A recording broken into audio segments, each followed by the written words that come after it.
Halo, Bro Frank. Ya. Halo Dengar nggak? bos. Iya, iya, iya. Udah ya. Oke guys, ini Bang. kenalin ya. Ini ada Pak Frank di join di kita. Jadi Pak Frank ini dari Century 21 Crystallis ya, Bro ya. Iya, iya. Jadi Frank ini lead agent dari Urban Switch ya, Bro ya. Ya, Iya. betul. Mungkin boleh udah join belum? Udah ya, perwakilan dari developer. Oh iya, ini yang dari developer sih udah ada yang join ke sini. Itu ada Pak Immanuel sama Pak Firdaus ya, yang dari Ya, Oke, Pak halo Firdaus. Pak. langsung. Halo Pak Manuel. Ya. Salam Halo, kenal Pak. Pak. Halo Pak. Kenalin Pak, saya Apa Antoni kabar? Pak. Di Silver Elite Pro Pak. Oh ya, Iya ya. makasih ya udah diundang nih. Ya, thank you juga Pak udah join. Udah mau bantu sharing ke kita Pak. Gimana Oke. PSBB? So far sih kita masih dari rumah sih Pak. Cuma udah Oh, masih mulai pada di rumah ya? udah mulai sedikit-sedikit udah mulai aktif lagi sih Pak. Oke. Hmm. Jadi Frank kan Pak Firdaus, kita lagi nunggu Pak Firdaus untuk ikut. Jadi ada marketing director yang kita undang juga. Beliau tadi bilang 10 menit, harusnya tinggal 2 menit lagi sih dari 10 menit. Ya, ya. Atau kita Halo. apa kita mulai dulu aja nggak apa-apa ya? Boleh Pak. Ya, jadi teman-teman kita dengerin dulu ya dari developer ini tentang Urban Switch. Kebetulan Pak kita belum tahu sih Pak tentang Urban Switch. Iya, betul. Gitu. Jadi pernah denger sih. Kita kalau main daerah Bekasi kan Pak ya? enggak. Jadi kita tuh sebenarnya cuma 8 kilo dari Jakarta. Oh, masih Jakarta ya? Sebenarnya kalau dari alamatnya udah bukan Jakarta, Jatibening. Jadi 8 kilo dari Jakarta. Jadi kalau misalnya dari Jakarta ke Cikampek itu kilometer 8. Oh, mau dekat banget ya? Dekat sekali dengan Jakarta. Oh, jadi mungkin Grand Kamala Lagun Pak ya? Grand Kamala Lagun masih jauh ke sana lagi. Oh, sebelumnya lagi ya? Sebelum. Belum. Jadi kita benar-benar di Jatibening gitu. Oke. Ini Pak Firdaus sudah masuk nih. Pak Fir, apa kabar? Boleh mukanya Pak Fir? Halo Pak. Pak Firdaus. Bu Herlisnya juga baru masuk. Saya sampai beli lampu Pak, biar kalau nge-zoom bagus. Oke. Sekarang emang halo Pak. Halo Bu Herlisya. Halo Herlisya. Halo. Wah, suaranya menggema ya. Iya, sedikit menggema ya. Iya. Ini ID-nya baru, jadi aku nggak bisa pakai laptop nih. Iya. Aku pakai handphone. Ya. Jadi kebetulan saya kan ada meeting jam 2. Boleh kita mulai dikit nggak? Ya? Iya, betul. Nanti Bapak ikut juga kan? Len, tolong dong, Len. Pak Michael bisa aja.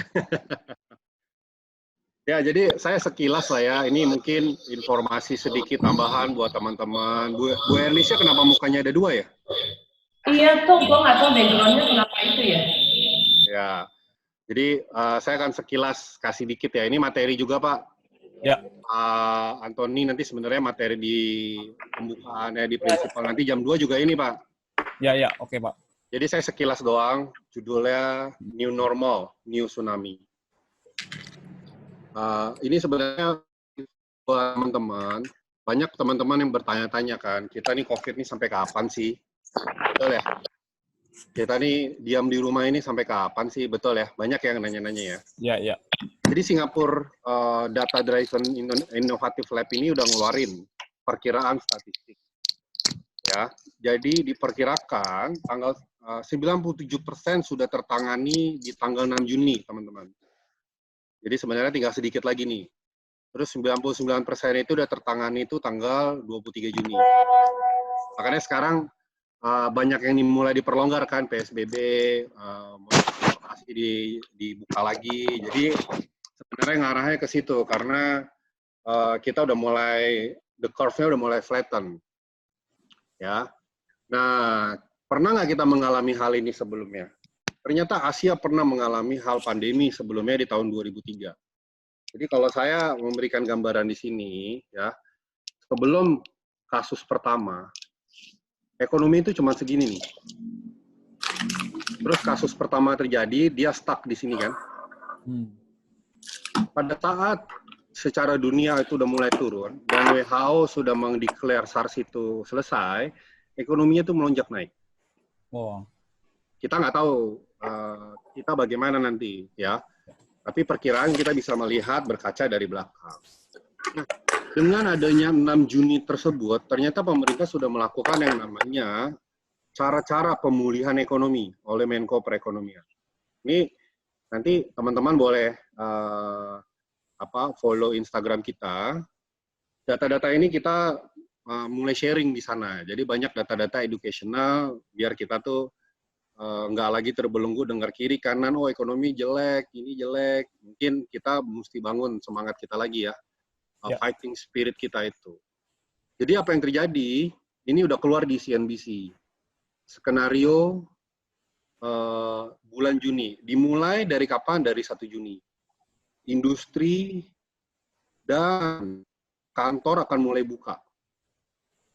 Jadi tadi melihatnya dari statistik dikeluarkan oleh Educational Singapura. Mereka udah menghitung jadi secara statistik, diambil ditarik tanggal 1 Juni, perekonomian kita akan mulai buka lagi. Ya, lalu yang lain-lain juga akan mulai buka. Ini saya akan cepat aja.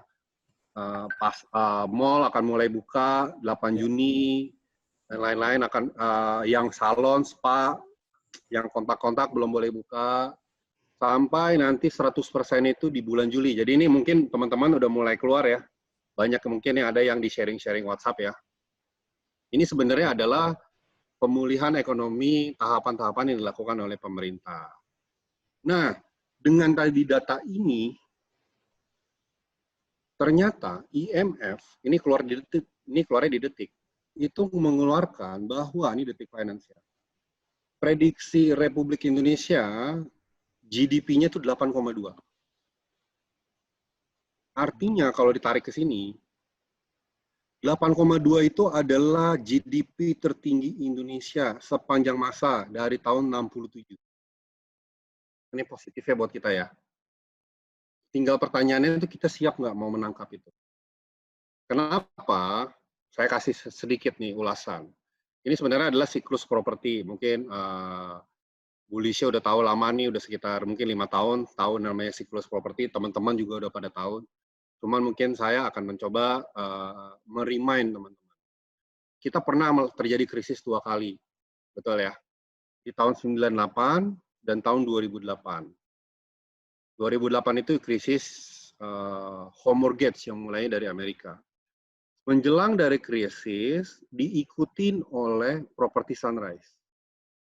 Nah, kita nilik indikatornya apa? Ini sebenarnya ada indikator-indikatornya. Pada saat krisis, BI rate kita naik sekali. Pas sudah ini turun lagi. Ini naik, kenapa 9,75 naik? Karena kan naiknya dikit tapi berimpak, makanya tahun 2008 itu kita sebenarnya nggak krisis-krisis banget ya. Yang krisis itu negara-negara luar yang ikut market.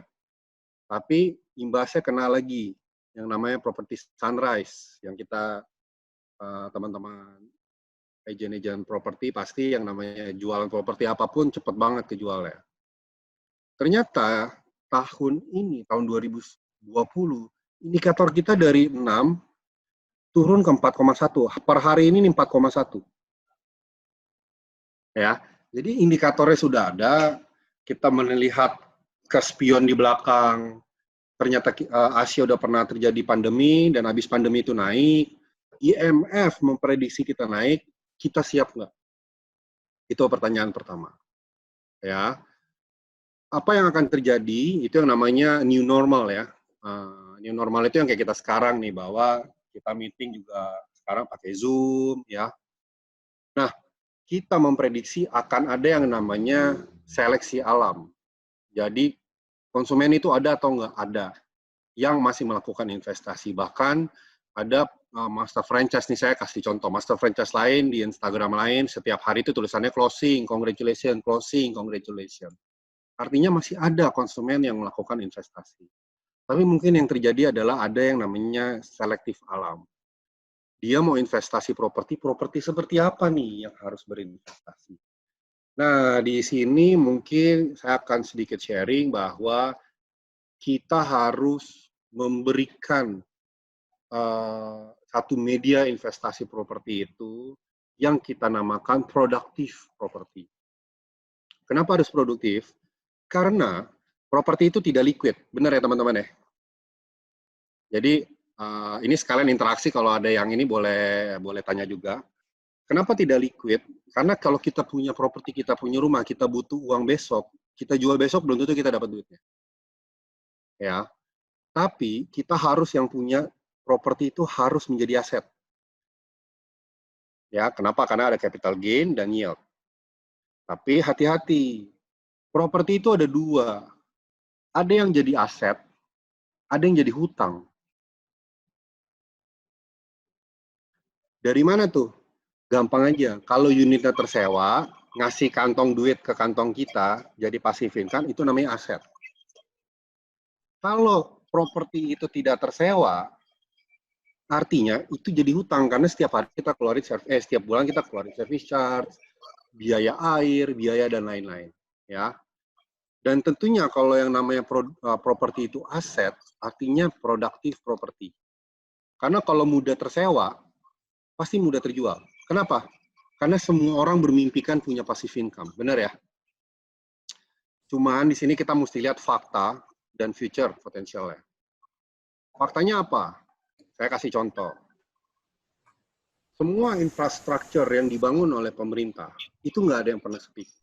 Ini kasih saya contoh, mungkin teman-teman udah pada tahu, Jor W2 jalan tol, dulu pada saat buka, sekarang sebelum COVID.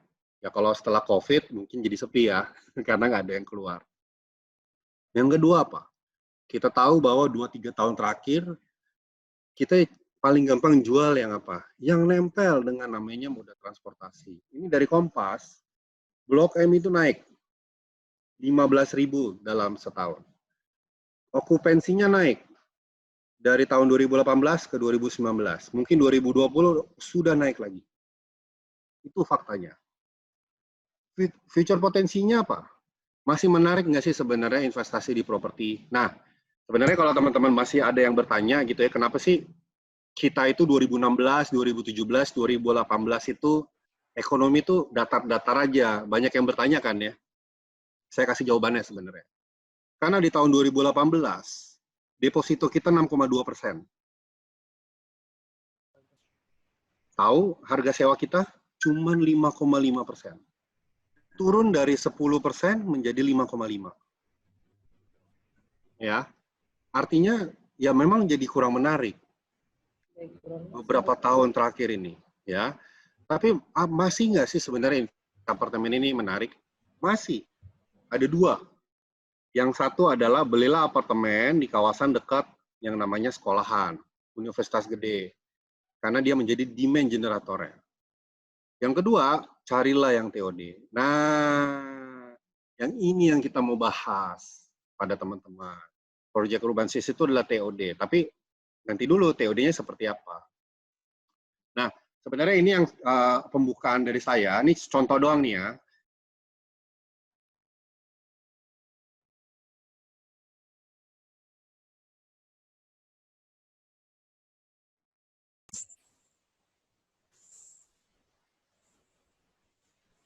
Obet Kiyosaki.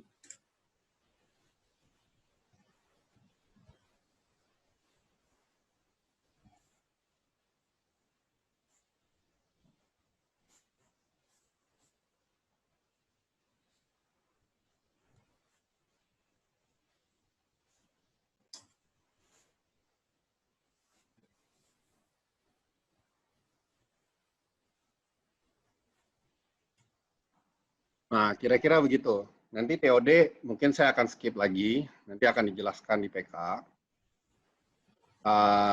Ada teman-teman ada yang tahu Joska? Tahu? Tahu ya? Berarti ngikutin Tahu. ya? Iya. Mungkin untuk teman-teman yang tidak tahu, Joska itu adalah, nah kebetulan Pak Antoni, nanti dalam waktu seminggu 2 minggu lagi kita ada kolaborasi dengan Joska. Oh, oke. Tahu ya ramenya gimana ya? Kita akan buka itu publik, jadi millennials itu udah pasti tertarik. Yang udah tahu pasti akan tahu. Live IG, Karena Pak, atau apa? kita masih bahas bagaimana caranya, karena kita lagi melihat kita sih nggak mau IG Pak. Kalau IG tuh ya kita nggak bisa nangkep. Maunya Zoom. Ya kan? Atau kita bikin nanti dalam satu ruangan, terus kita panggil siapa dengan siapa. Saya lagi manggil Kaesang, tapi Kaesang lagi, jadi ada partner ya Pak. Milenial ngomong apa, Joska ngomong apa. Jadi teman-teman yang nggak tahu Joska itu adalah konsultan finansial, tapi semua milenial ngikut mereka. Semua mata terpandang sama mereka. Ya, begitu pentingnya Joska, dia adalah satu-satunya yang diizinkan oleh OJK untuk bisa ngambil retail. Retail itu artinya apa? Dia bisa ngambil perorangan. Ya, dia itu sangat penting sampai dia buka yang namanya perdagangan BI. Ini Bapak Ibu bisa lihat YouTube-nya dia. Lihat followersnya dia sampai hampir 1 juta. Dia yang dipanggil Tokopedia, dia yang keluar di CNBC, dia yang keluar di Bukalapak. Jadi dia begitu pentingnya di milenial sampai story-nya di Instagram media itu banyak educational. Baru-baru ini dia keluar nih mengenai kasusnya Mas Aldo. 35 tahun menikah punya 1 anak. Idaman semua wanita. Kerjanya di multinasional. Gajinya 50 juta. Nanti saya hitungin 50 juta ya. Bagaimana cara ngitungnya. Udah tahu ya? Pak Antoni kayaknya udah tahu kasus ini. Pernah kayaknya Pak. Yang beli CRV bukan Pak? Yes. Oh iya. Ya, ini adalah kasus middle class. Ya, dia punya cicilan CRV beli 506, cicilan 8,7. Bensin dan apapun dihabis sekian, kira-kira sebulan sekian. Belum lagi dia bilang bensin biasanya boros. Saya percepat dikit ya. Kira-kira dia habis servis dan perawatan, cuci mobil tiap minggu, poles dan segala macam 15 juta setahun. Asuransinya 10 juta. Belum lagi ganti ban, aki, bodi, dan segala macam.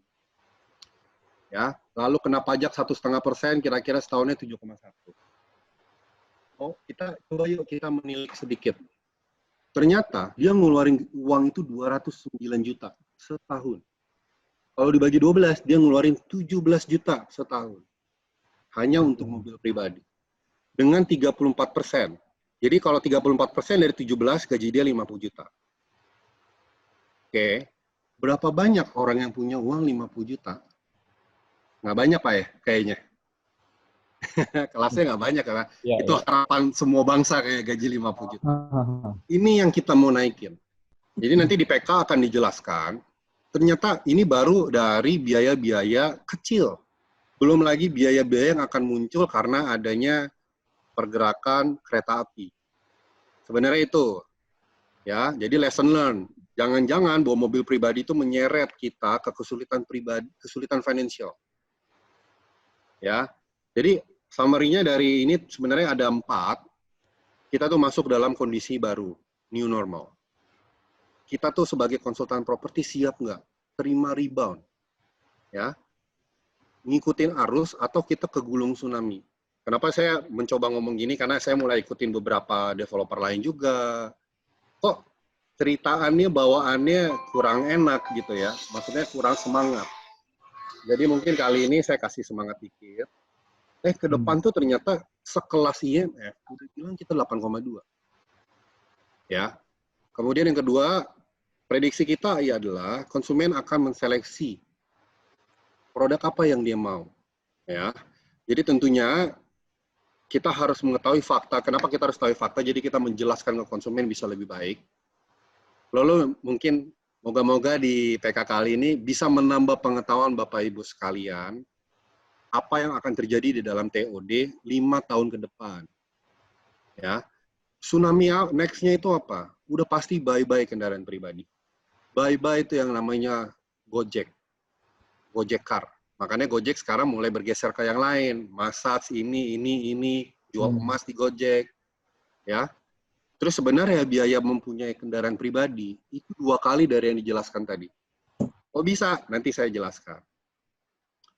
Yang keempat, urban city itu punya captive market yang besar. Nanti akan dilihat sekitar perumahannya itu cukup besar.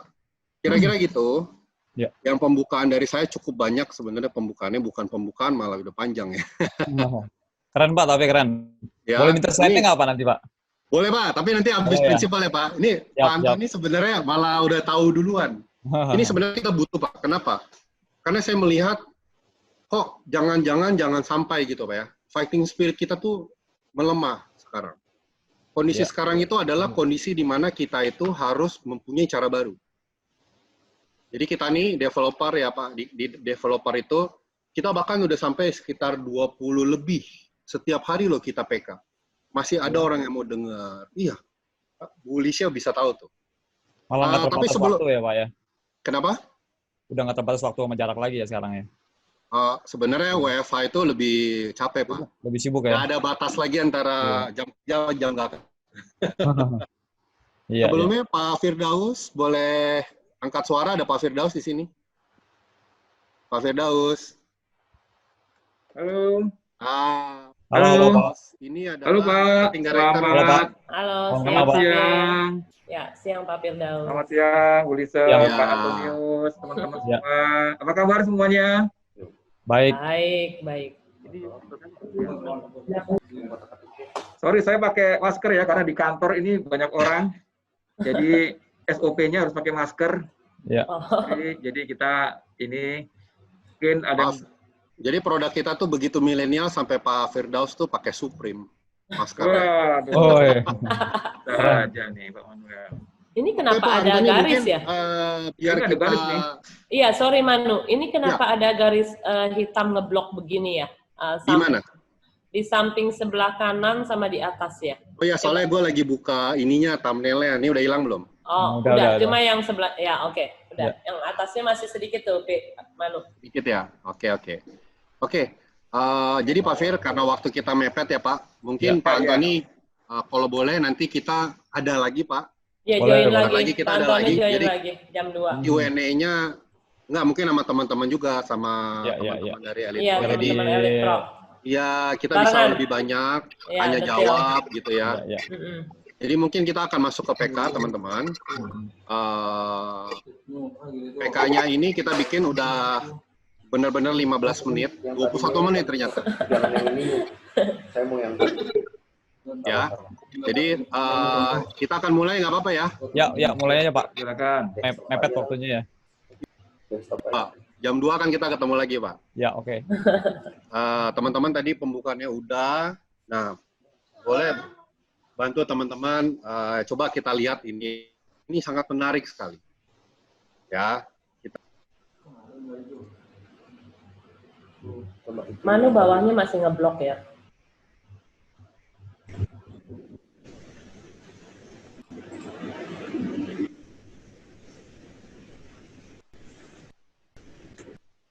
ada masih ngeblok nggak Lisha? Masih tadi. Sekarang udah nggak ya? Malah ngeblok semua. Sorry, semua, Pak. udah belum? Belum keluar. Belum keluar, masih hitam.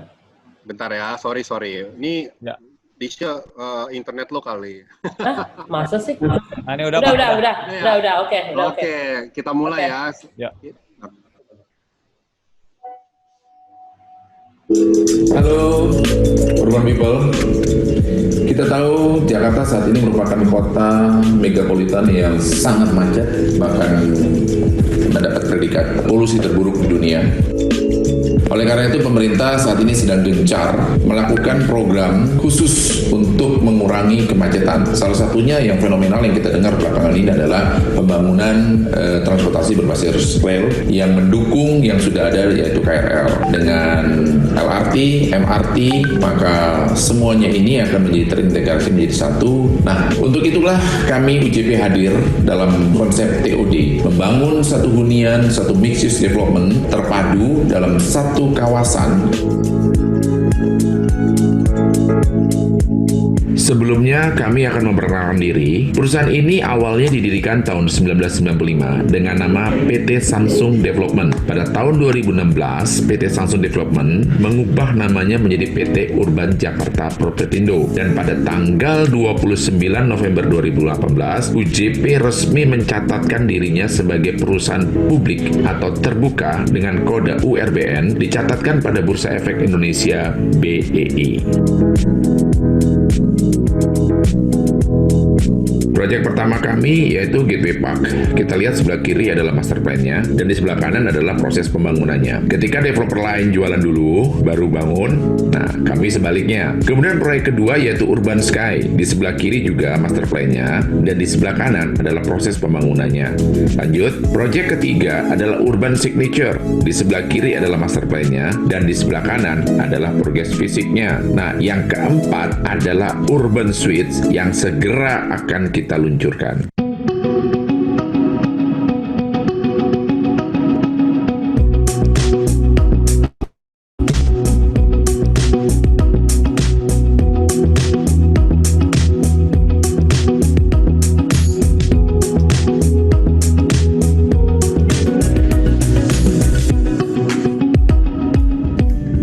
Ini adalah proyek kita selanjutnya. Proyek pertama kita sebut sebagai Jakarta River City dengan luas 6,5 hektar yang ada di MT Haryono. Kemudian juga kita punya Urban Parayasa yang berlokasi di Parung Panjang dengan luas 200 hektar.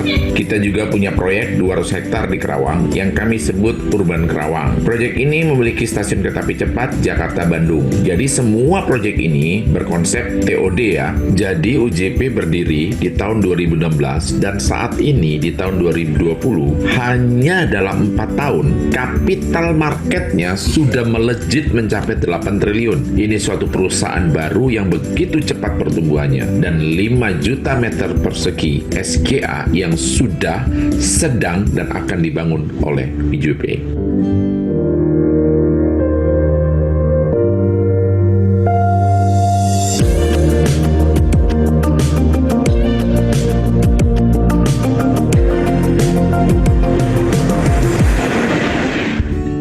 Mengutip Profesor John L. Rhin dari Urban dan Regional Planning Florida, Amerika Serikat, Transit Oriented Development atau yang disingkat TOD adalah pengembangan suatu kawasan yang berorientasi terhadap transportasi. Banyak proyek yang mengaku-ngaku sebagai TOD, padahal syarat sebuah kawasan untuk bisa disebut TOD tidak hanya berjarak 400 sampai dengan 800 meter dari railway station atau stasiun kereta api, lalu bisa serta-merta disebut TOD. Tetapi dia juga harus memenuhi syarat utama, yakni compact atau terpadu, mixed use development, dan yang terpenting adalah bisa memfasilitasi konektivitas melalui urban design. Itu yang paling penting. Nah, sebenarnya ada TOD yang gagal, dan itu bisa disebut sebagai TAD atau Transit Adjacent Development, yaitu proyek yang walaupun dia berjarak 400 sampai dengan 800 meter dari stasiun, namun tidak memiliki fungsi kompleksitas atau mixed use dan transit connectivity, atau tidak terkoneksi secara langsung dengan stasiun. Jadi bukan hanya karena sekedar jarak saja atau dekat dengan stasiun serta merta bisa disebut dengan TOD. Sebagai contoh, ada properti secara jarak hanya 200 meter dari stasiun LRT, tetapi karena dibelah oleh jalan tol, maka langsung itu menjadikannya TAD. Karena apa? Karena tidak ada konektivitas atau terputus oleh atau terbelah oleh jalan tol.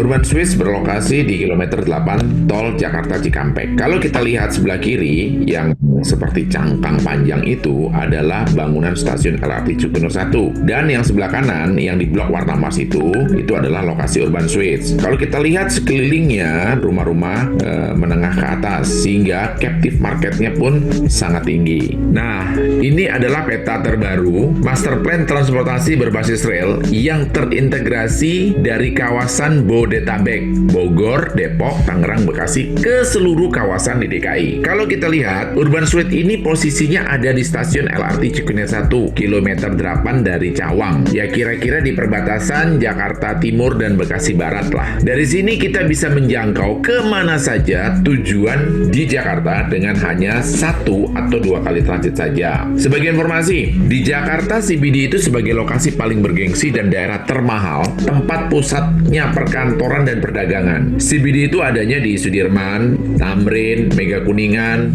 dan sampai ke MT Haryono. Jadi kalau Bapak Ibu lihat map ini, bisa dilihat dari wilayah Urban Suite, itu cukup sekali saja naik LRT langsung masuk ke kawasan MT Haryono dan Mega Kuningan. Kalau Bapak dan Ibu mau masuk ke Tamrin atau Sudirman, cukup sekali transit di stasiun MRT Duku Atas.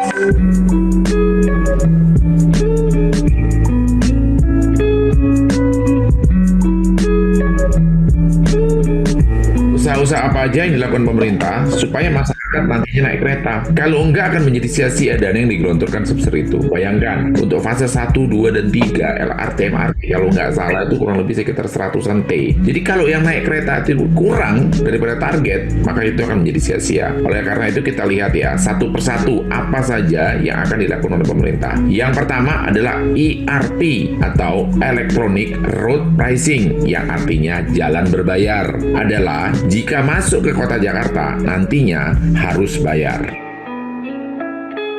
Kebijakan ini kan kebijakan publik ya.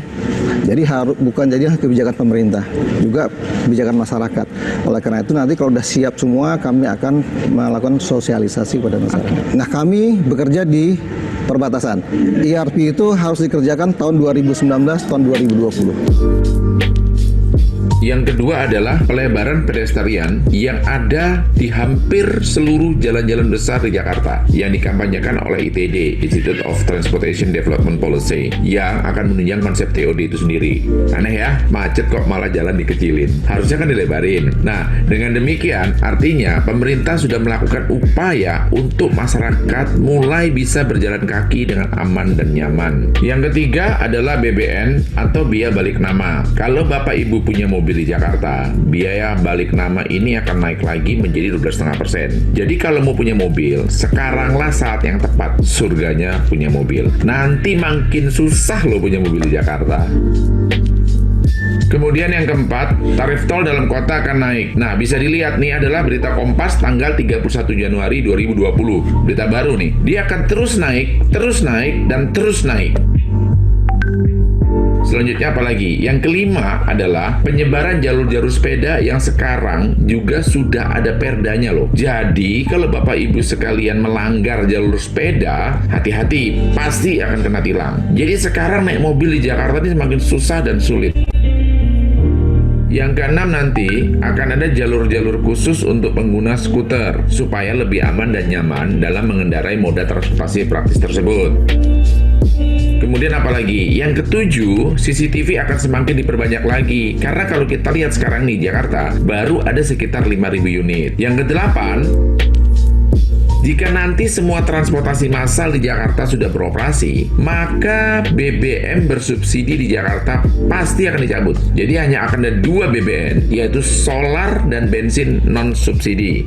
Gubernur DKI Jakarta Joko Widodo menegaskan jika usul Pemprov DKI Jakarta untuk mencabut BBM bersubsidi di Jakarta disetujui, maka tingkat kemacetan bisa berkurang. Sebab diharapkan nantinya warga akan beralih ke transportasi massal.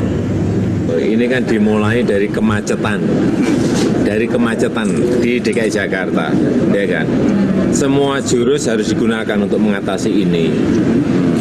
Kalau, tapi ini keputusan di pemerintah pusat ya. Kalau BBM subsidi yang ada di DKI dicabut, terutama untuk mobil saja. Ini untuk mobil saja loh, jangan dilarikan ke mana-mana. Hanya untuk mobil saja, mobil pribadi.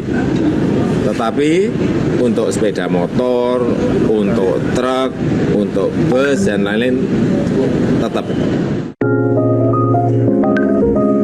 Jadi di Jakarta nanti bisa kita rasakan tol naik, ada jalur-jalur sepeda, jalur khusus skuter, biaya balik nama naik, BBM naik, dan yang paling terasa nanti di Jakarta yang membuat orang tidak akan mau bawa mobilnya ke kantor adalah parkir. Kenapa? Mari sejenak kita melihat harga parkir di beberapa negara lain. Di New York harga parkir 1 jamnya 244.000. Kemudian Sydney, London, Tokyo, Seoul seperti yang terlampir di layar.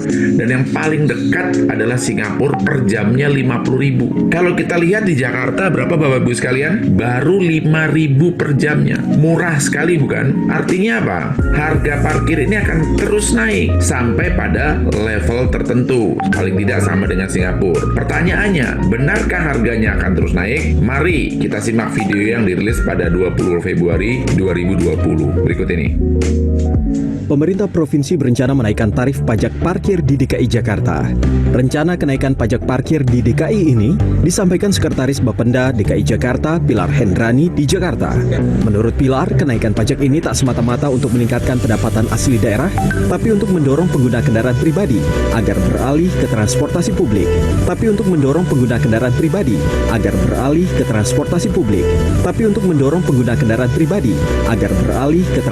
publik. Saat ini revisi regulasi masih dalam tahap pembahasan dan ditargetkan berlaku pada akhir bulan Mei ini. Karena sebagai pembanding dari daerah-daerah sekitar penyangga Jakarta itu sudah menetapkan tarif sebesar 30%. Tapi semata-mata kami tidak melihat di sisi itunya yang sebagai menu utamanya. Kenaikan pajak parkir ini mencapai 30% dari sebelumnya 20% yang akan dipungut kepada pengelola parkir off-street maupun on-street. Jadi Bapak Ibu sekalian, itulah upaya-upaya yang sedang dan akan dilakukan pemerintah untuk mensukseskan transportasi massal berbasis rel ini. Jadi nanti, let's say 3 sampai dengan 5 tahun ke depan, bisa dibayangkan nggak jika Anda mengendarai mobil masuk ke Jakarta sudah harus berbayar, baik IRP maupun tol, belum parkir, belum BBM yang mahal karena tidak bersubsidi, belum lagi biaya balik nama, rasanya udah nggak worth it lagi bawa mobil ke Jakarta. Sekarang aja parkir mobil di Jakarta sebulan kurang lebih 1 juta sampai 1,5 juta. Belum itu termasuk tol, belum bensin. Nah nanti kalau seluruhnya itu naik, bensin naik, tol naik, parkir naik, waduh, orang udah rasanya mau bawa mobil ke Jakarta mikir 1000 kali ya. Nah, sekarang mari kita lihat tabel berikut ini. Ini adalah perhitungan perbandingan antara yang menggunakan LRT dengan yang menggunakan mobil atau mobil online. Biaya menggunakan LRT ini di tahun 2021 Bapak Ibu sekalian. Bayangkan kalau nanti 2025. 2021 saja kita kalau pakai LRT kurang lebih biayanya cuma 600. Tapi kalau kita pakai kendaraan umum atau mobil online atau mobil pribadi, kira-kira biaya yang kita keluarkan itu adalah sekitar 7 juta. Daripada dialokasikan ke transportasi yang begitu mahal, bukankah lebih baik budget tersebut dialihkan untuk investasi di urban suite? Ya nggak? Ini cuma sebagai perbandingan saja. Nah, untuk itu, Bapak Ibu sekalian, mari kita lihat cuplikan video pemerintah dalam mensukseskan program ini. Mari kita saksikan sama-sama.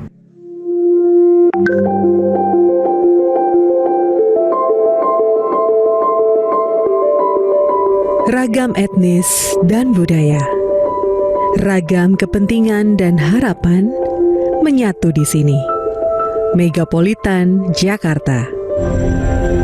Ada yang bilang Jakarta dan sekitarnya bukan lagi megapolitan, tetapi megapolutan. Sekarang sudah menunjukkan angka 88 juta pergerakan orang per hari. Sementara KRL sini daya tampung hanya 1 juta. Yang paling besar adalah angkutan massal. Jakarta tidak akan bisa berdiri sendiri tanpa adanya satu kerjasama dengan daerah sekitarnya. Kalau nggak dikoordinasikan, waduh. BPTJ ini menjadi penting untuk mengkoordinasikan kepentingan stakeholder. Kejar-kejaran nih kita sama pertumbuhan pergerakan orang gitu lah. Aglomerasi Jakarta, Bogor, Depok, Tangerang, dan Bekasi nyeri akibat polusi. Jakarta dan kota sekitarnya menanggung beban sosial yang mahal. Tugas suci diemban seluruh pihak yang membenahi sektor transportasi. Berperang melawan polutan sekaligus menjaga kekayaan negara agar subsidi tidak menguap sia-sia. Transportasi massal berkualitas adalah jawaban tuntas. 1000 masalah menghadang, 1 juta langkah berbuat. Satu demi satu, harapan transportasi massal berbilang. Lahir MRT, LRT, jaringan bus Transjakarta, memperkuat kuda beban KRL. Namun, segenap pemangku kebijakan bahu-membahu melakukan pembenahan, terus bekerja keras tiada jeda. Begitu pula Badan Pengelola Transportasi Jabodetabek atau BPTJ yang didaulat memadukan gerak integrasi sistem transportasi. Gerak perubahan itu menjadi komitmen dari Perpres nomor 55 tahun 2018 tentang Rencana Induk Transportasi Jabodetabek. Penggunaan sarana transportasi yang ramah lingkungan digaungkan. Menciptakan, mengatur, dan mengelola sistem transportasi megapolitan Jabodetabek selalu menghadapi kompleksitas masalah.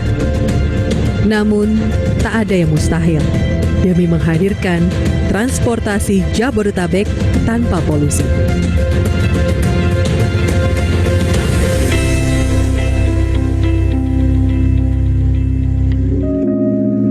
Bapak Ibu sekalian, TOD ini baru muncul di Indonesia dan adanya di Jakarta. Dan ingat, cuman satu-satunya perusahaan swasta saat ini yang mengembangkan TOD yang terkait langsung dengan stasiun. Ingat ya, yang terkait langsung attach dengan stasiun itu adalah Urban Jakarta. Jadi Bapak Ibu tidak akan menemukan pada developer swasta manapun yang membangun attach dengan stasiun LRT atau MRT. Jadi saat ini TOD itu dibangun oleh dua sektor, yaitu BUMN atau pemerintah, dalam hal ini karya, teman-teman kita karya, dan sektor swasta. Satu-satunya baru Urban lah.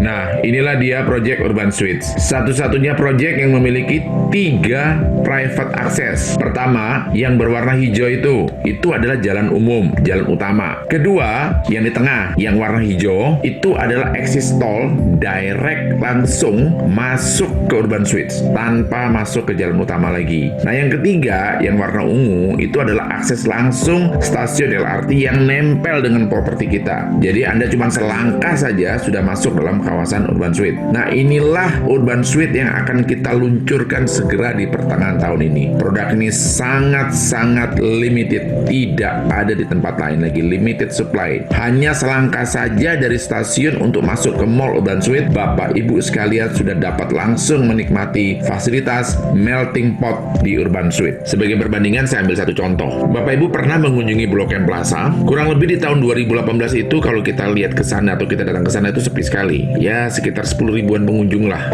di tahun 2018 ya. Namun, apa yang terjadi ketika MRT sudah beroperasi di tahun 2019? Blok M Plaza yang saat ini sudah mempunyai konektivitas ke MRT-nya, stasiun MRT langsung, mengalami lonjakan pengunjung yang cukup tinggi, Bapak Ibu sekalian. Bahkan di tahun 2019, mall tersebut dikunjungi kurang lebih sekitar 25 ribu. Nah, di sini kita bisa lihat pengaruh MRT cukup tinggi dalam menaikkan visitor. Bagaimana dengan okupansi residensial di TB Simatupang? Tahun 2018 itu kurang lebih sekitar 66% lah. Itu bisa menjadi 79% di tahun 2019. Artinya apa? Artinya dampak MRT itu cukup signifikan. Padahal baru setahun beroperasi dan itu pun baru satu fase saja. Bagaimana kalau seluruhnya sudah terintegrasi? Nah, ini dia. Ini adalah mall kita dan untuk Bapak Ibu ketahui bahwa XX1 dan Premier akan segera hadir di sana. Sedangkan gambar ini menunjukkan bagaimana Bapak Ibu begitu keluar dari stasiun selangkah saja sudah berada di mall kita. Nah, inilah pertama kalinya yang akan hadir di Indonesia private connectivity. Ingat ya, private connectivity station to mall Urban Suite. Berikut Bapak Ibu bisa melihat konsep kawasan Urban Suite yang akan menjadi ikon terbaru Bekasi sebagai melting pot.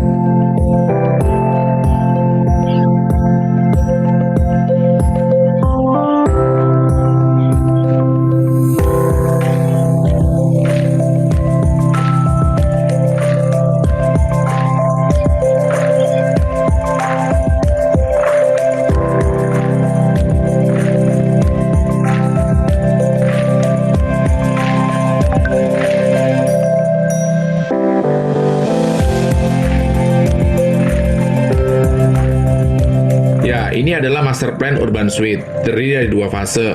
Sekarang ini di fase 1 kami meluncurkan 2 tower. Ini adalah fase pertama, ini fase kedua. Dan yang ini disebut sebagai downtown, dengan panjang kurang lebih sekitar 100 meter, sebagai gambaran sama dengan lapangan bola lah ya kira-kira, dengan lebar bersih 12 meter. Tower pertama adalah Urban. Tower ini khusus untuk tipe unit studio dan 1 bedroom. Sementara tower kedua adalah Shelton, yang terdiri dari unit 2 bedroom dan 3 bedroom. Tower Shelton ini Bapak Ibu sekalian spesifikasinya lebih premium dibandingkan tower Urban. Nah, ini yang penting bagi Bapak Ibu sekalian yang sering bertanya, apakah sudah ada izinnya sih? Kami sudah memiliki izin mendirikan bangunan atau IMB. Mungkin kalau yang lain dulu, jualan dulu maksud saya gitu ya, dan baru bangun belakangan. Nah, nggak tahu deh itu izinnya udah jadi atau belum. Jadi, untuk hal ini Bapak Ibu sekalian nggak perlu khawatir, karena kalau Bapak Ibu sekalian lihat presentasi kami di awal, semua proyek urban yang telah kami jual itu sudah dibangun dan bahkan beberapa sudah ada yang siap untuk serah terima.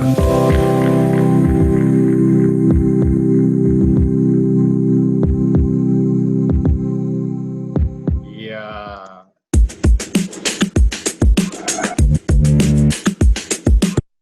Halo. Ya. Oh, pantas gambarnya masih ketutup. Ya, kira-kira gitu Pak Antoni. Oke, Jadi itulah PK kita. Mungkin waktunya udah mepet nih. Ya. Kalau boleh Gak kita apa-apa. ada kapan lagi kita ada PK lagi. Ya, Mungkin ulang sedikit Pak lagi. Manuel, Pak Antoni, teman-teman dari saya Ya, Pak. gitu ya.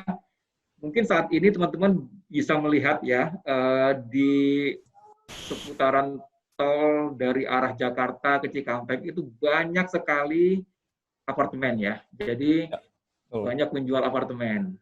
Tapi seperti itu, yang punya konsep real TOD itu adalah urban suite. Jadi kita boleh bicara bahwa gitu ya, kita tawarkan produk ini yang tidak biasanya, tidak dipunyai oleh developer lain, kompetitor lain. Teman-teman juga boleh bandingkan. Kita keluarkan suatu sayembara, ya, sayembara yang bisa menemukan satu saja proyek yang mempunyai 3 private access seperti di gambar di layar, ya. Jadi ada 3 private access dari main boulevard bisa dilalui, dari akses pintu tol juga langsung bisa dilalui, dari pintu LRT juga demikian. Jadi tolong carikan satu saja proyek yang sama dengan Urban Suite, hadiahnya nggak tanggung-tanggung. Hadiahnya adalah handphone, boleh pilih iPhone ataupun Samsung yang paling baru. Ya. Silakan teman-teman follow Instagramnya dulu tuh, gitu ya. kiri atas. Artinya apa? Artinya Pak Manuel, Pak Michael, dan teman-teman gitu ya, Bu Isha gitu, kita tidak menawarkan produk yang kaleng-kaleng, tidak menawarkan produk yang biasa, tapi extraordinary dan incomparable produk. Ya. Jadi teman-teman gampanglah menawarkan ke calon pembeli, ataupun untuk diri sendiri juga nggak apa-apa gitu ya. Kita lihat tadi bahwa tahun 2021, kalau kita masih nekat untuk pakai mobil pribadi, maka kos yang dikeluarkan itu nggak tanggung-tanggung.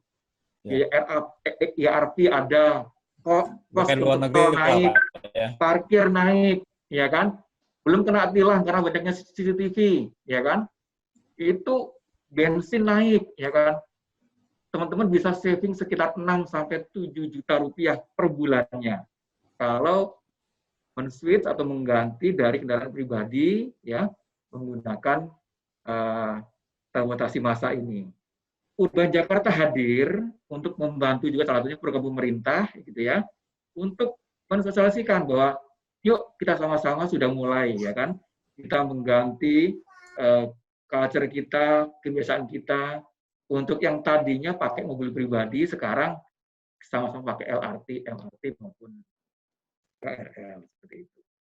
Jadi sekali lagi saya sampaikan bahwa Urban Jakarta hadir ke teman-teman masih proyek yang tolong jangan disamakan dengan proyek lainnya yang ada. Tadi saya katakan bahwa apartemen banyak yang ditawarkan, ya kan, kondominium banyak, tapi proyek yang sekelas Urban Suite ini itu hanya satu, yaitu Langka. urban Jakarta. Itu Pak Wanel, Ya. terima kasih. Ya, jadi mungkin gitu teman-teman. Makanya mungkin kita ada lanjutan meeting kalau boleh Pak Antoni. Kita Q&A karena banyak kan kayak harga berapa, pertanyaan kayak apa aja, terus brand-brand apa aja yang sudah ikut. Mungkin kita bisa share di situ. Cuma kalau boleh sekarang kita mungkin keluar muka dulu, kita foto dulu lah. Ya. Yo teman-teman. Kita foto dulu dong. Kita ambil dulu yuk. Ya. Jadi kita ada slogan, Pak. Jadi yang ada tulisan, "This is us." Ini kita. Urban. Oke. Ya. Gitu ya, Pak Fir ya. Ya, jadi foto yuk bareng yuk.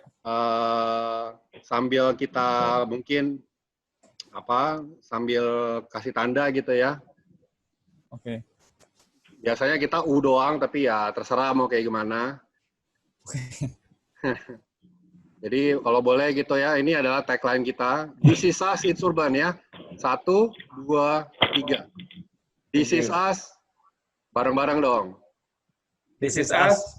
Urban. Urban. Ini pada di mute nih. Jadi di mute semua nih Pak, sama hostnya. Oh ya udah. Oke, saya udah foto ya tuh. Satu jadi lagi. Ini terimanya 2021 kan Pak ya? Enggak Pak. Jadi LRT itu memang tahun 2021 berjalan. Ya kan. Nah, oleh karena itu kita udah mulai land clearing dan segala macam karena kita sudah harus mulai pembangunan di awal. Pembangunan apa yang kita mulai? Mungkin arcade-nya dulu, Pak. Jadi arcade yang harus menyambung tersebut kan, itu yang harus kita mulai duluan. Lalu kita mungkin pakai cara pembangunan dilatasi. Dilatasi itu seperti apa? Mungkin teman-teman tahu. Project Lipo itu kayak Mekarta, bawahnya udah jadi, dia tetap bangun di atas. Gitu. Jadi pakai sistem namanya dilatasi. Sip. Kayak lagi nih saya yang gelombang kedua saya belum foto. 1, 2, 3. Iya. Oke, thank you Pak. Thank you ya teman-teman. Thank you loh. Nanti kita join lagi. Thank you Pak Firdaus ya, thank you Pak Manuel semua. Thank you Manu, thank you Pak Antoni. Ya oke. Thank you. Mungkin bisa lanjut ke sebelah ya. Nanti saya pindah ke sebelah ya Pak ya. Iya, kita langsung lanjut ke sebelah. Thank you. Thank you.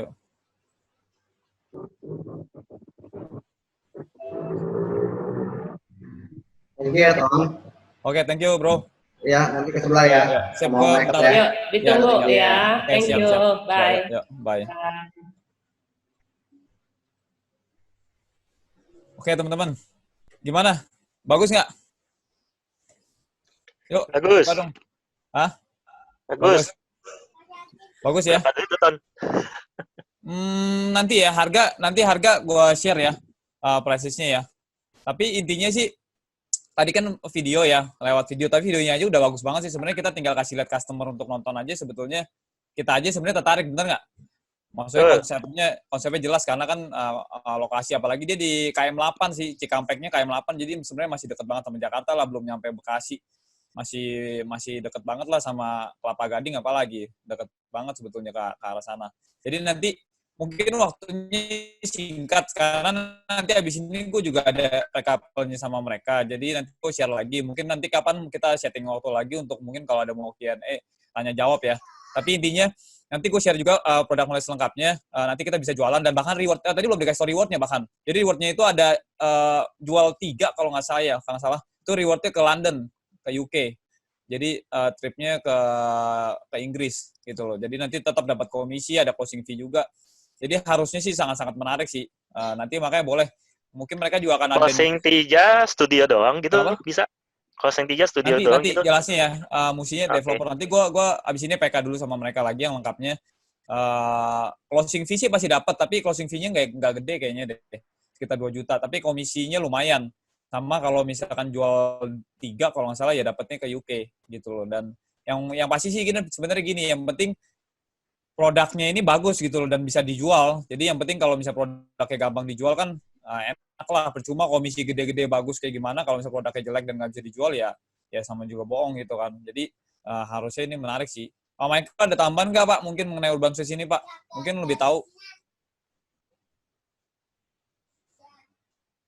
Halo Pak. Terus yang tadi yang pertama kali yang soal si Pak Pak siapa namanya? Sorry lupa gue. Pak Ambar ya. Itu dia kan infoin tentang outlook ekonomi kita ya. Nah, itu sih bagus banget sih. Nanti kalau bisa gue minta slide-nya juga. Jadi teman-teman nanti bisa share juga kayak customer gitu loh. Jadi harusnya sih ya mudah-mudahan sih bentar lagi Juni ini udah bahkan sekarang pun udah mulai normal kok, jalanan udah rame lagi. Jadi dengan tadi ada slide itu sih harusnya kita bisa